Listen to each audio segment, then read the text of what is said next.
Hello student, मैं R K. Jha from Mahatma Gandhi शिक्षण संस्थान। आज हम इस वीडियो में क्लास 9th के लिए फिजिक्स का चैप्टर मोशन लेके आए हैं। आज हम इस वीडियो के माध्यम से हम आपको इन पहलुओं पर समझाने वाले हैं। सर्कुलर मोशन या यूनिफॉर्म सर्कुलर मोशन क्या होता है, why uniform circular motion is called accelerated motion. Uniform circular motion को हम एक्सेलरेटेड मोशन क्यों कहते हैं, लीनियर मोशन को हम एक्सेलरेटेड मोशन क्यों नहीं कहते, एंगुलर डिस्प्लेसमेंट क्या होता है, एंगुलर वेलोसिटी क्या होता है और एंगुलर एक्सेलरेशन क्या होता है, इन बातों को हम आज इस वीडियो के माध्यम से समझते हैं। सबसे पहला है यूनिफॉर्म सर्कुलर मोशन। आपने तो समझा कि लीनियर मोशन में क्या देखेंगे कि कोई भी ऑब्जेक्ट जब अलोंग ए स्ट्रेट पाथ जब मूव करता है, तो अलोंग ए स्ट्रेट पाथ में जब किसी भी ऑब्जेक्ट का जब मूवमेंट होता है तो उसको हम लीनियर मोशन कहते हैं। बट जब कोई भी ऑब्जेक्ट अलोंग सर्कुलर पाथ जब इससे मूव करेगा, इस तरह से जब मूव करेगा, उसको हम क्या कहेंगे, सर्कुलर मोशन। एग्जाम्पल लेना है तो घड़ी का जो हैंड होता है वो किस तरह से घूमता है, सर्कुलर पाथ पर, उसको क्या कहेंगे, वो सर्कुलर मोशन में है।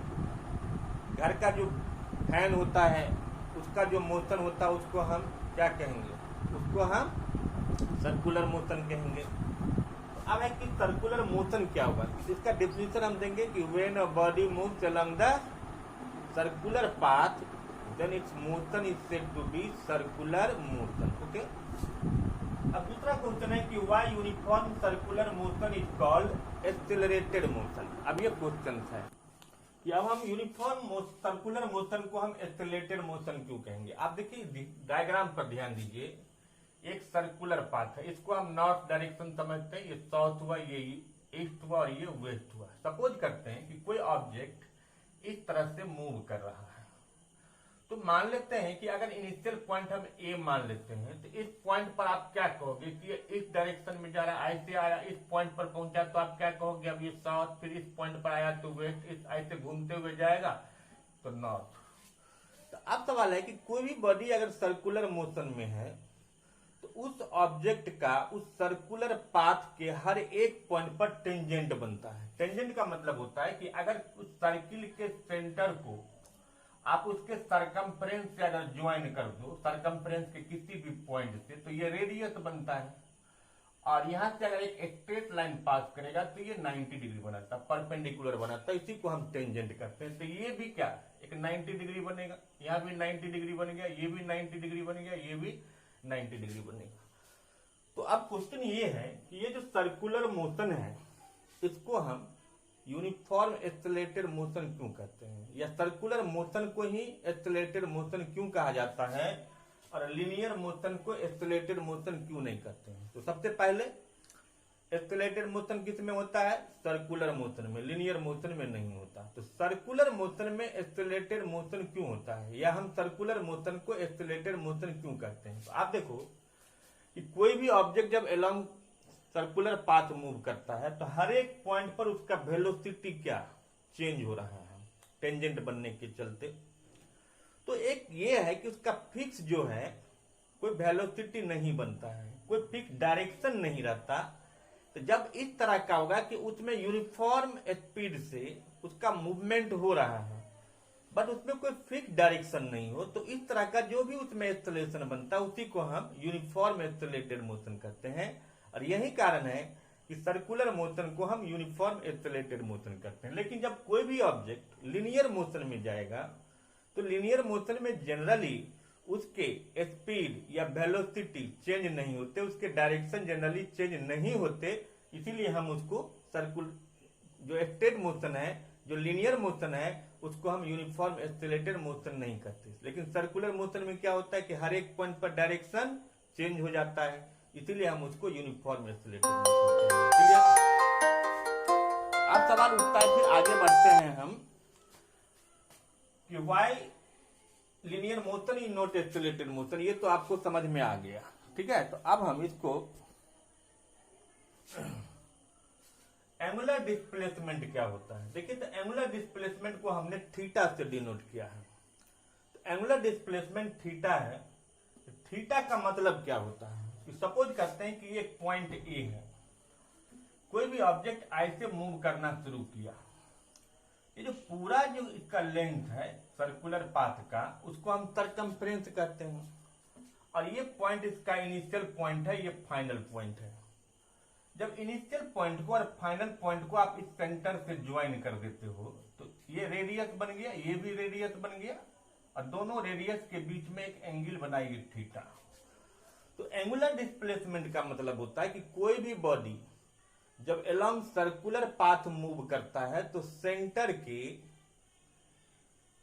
स्पेसिफिक एंगल पर जो उसका डिस्टेंस कवर होता है उसको हम एंगुलर डिस्प्लेसमेंट कहते हैं। कि पर सेंटर के पर्टिकुलर एंगल पर एक पॉइंट से दूसरे पॉइंट तक जितना वो आर्क बनाया उसी को हम एंगुलर डिस्प्लेसमेंट कहेंगे। ठीक है,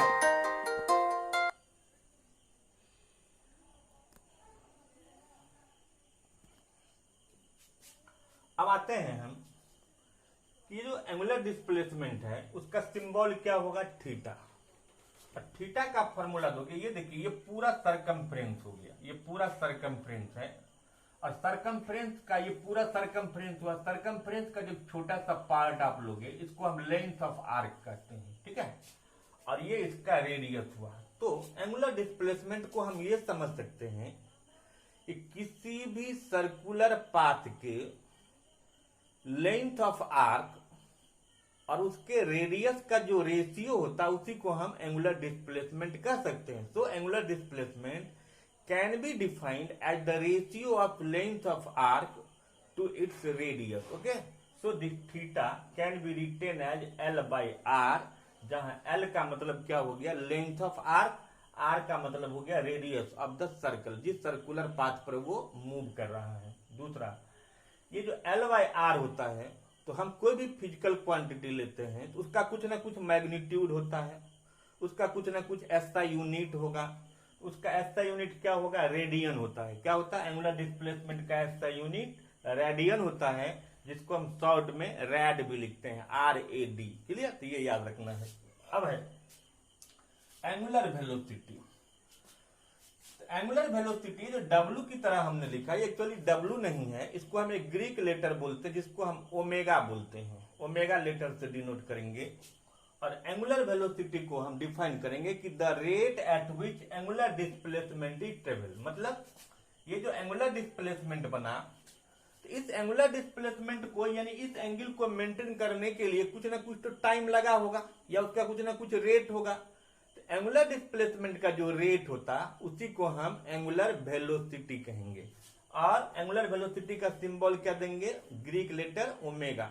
इसीलिए हम इसको लिखते हैं omega is equal to theta by t. Theta का मतलब क्या हो गया, एंगुलर डिस्प्लेसमेंट। थीटा भी एक ग्रीक लेटर है जिसको लिए हम एंगुलर डिस्प्लेसमेंट को यूज करते हैं, इसलिए थीटा बाई टी। मतलब एंगुलर डिस्प्लेसमेंट का जो रेट है उसको हम एंगुलर वेलोसिटी कहेंगे, जैसे थीटा बाई टी। जहां थीटा का भी आपने समझा कि इसका ऐसा यूनिट रेडियन होता है, टाइम का सेकेंड होता है। इसीलिए आपको याद रखना है कि एंगुलर वेलोसिटी का ऐसा unit theta by T, radian पर सेकेंड। क्या कहेंगे, रेडियन पर सेकेंड। अब है एंगुलर एक्सेलरेशन। एंगुलर एक्सेलरेशन क्या होता है, तो हमने लीनियर मोशन में एक्सेलरेशन पढ़ा था कि the rate of changing in velocity. अब अगर एंगुलर एक्सेलरेशन आ गया तब इसमें ये लगा देना है कि the rate of changing in angular velocity.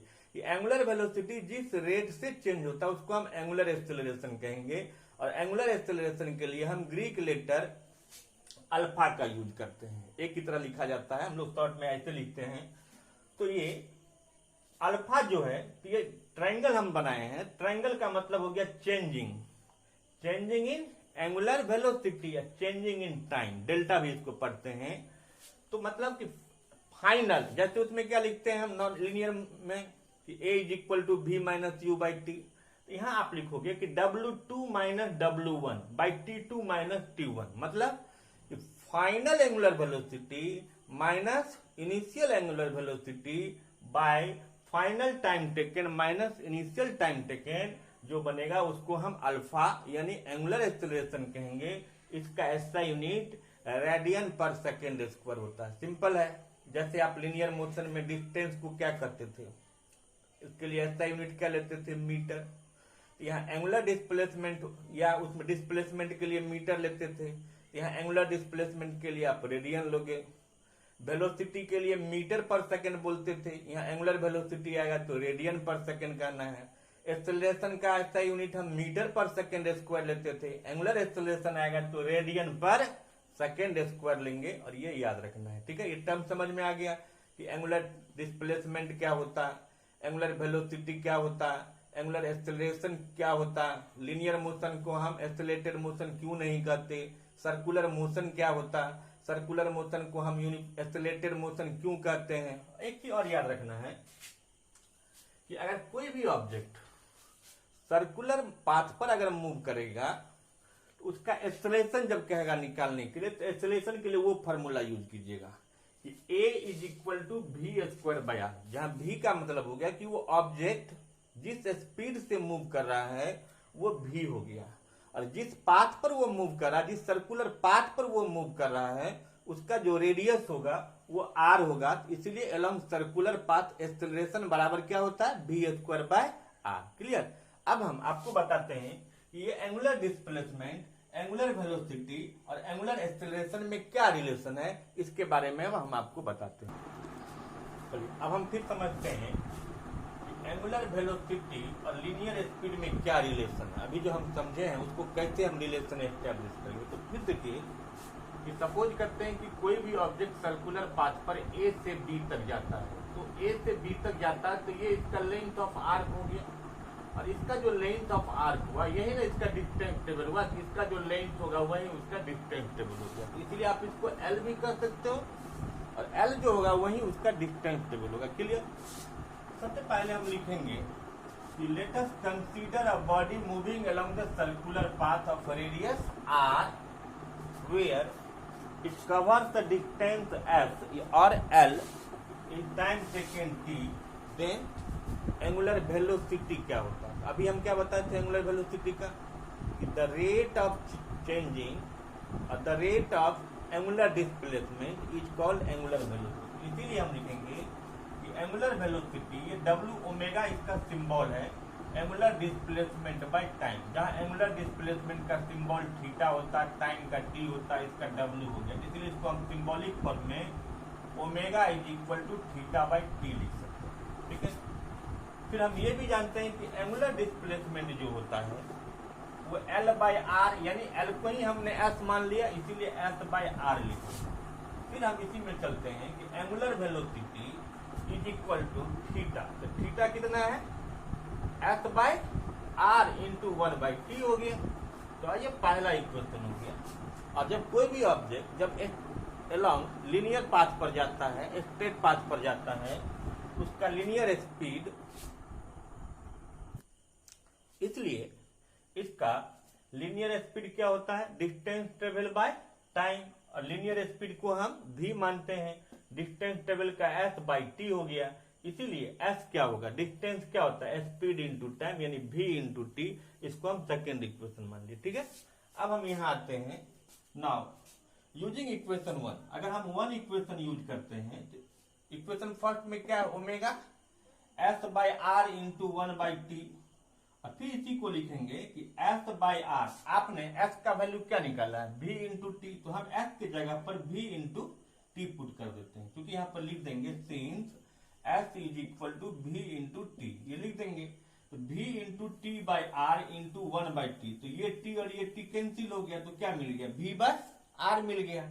इसीलिए w is equal to, w को यहाँ ओमेगा पढ़ेंगे कि omega is equal to V by R. जब omega is equal to V by R हो गया तो v क्या हो गया, ओमेगा इंटू आर, जहां v का मतलब लीनियर स्पीड हो गया, ओमेगा का मतलब एंगुलर वेलोसिटी हो गया, r का मतलब रेडियस हो गया। इसीलिए रिलेशन क्या बना कि लीनियर स्पीड जो होता है वो angular velocity into radius of the circle होता। इस तरह से हम ये समझे ये रिलेशन कैसे एस्टेब्लिश होता, तो आप इसको समझ जाएंगे। ठीक है, तो इसको आप देखिएगा, फिर हम अगले वीडियो में फिर लेके आएंगे। Thank you.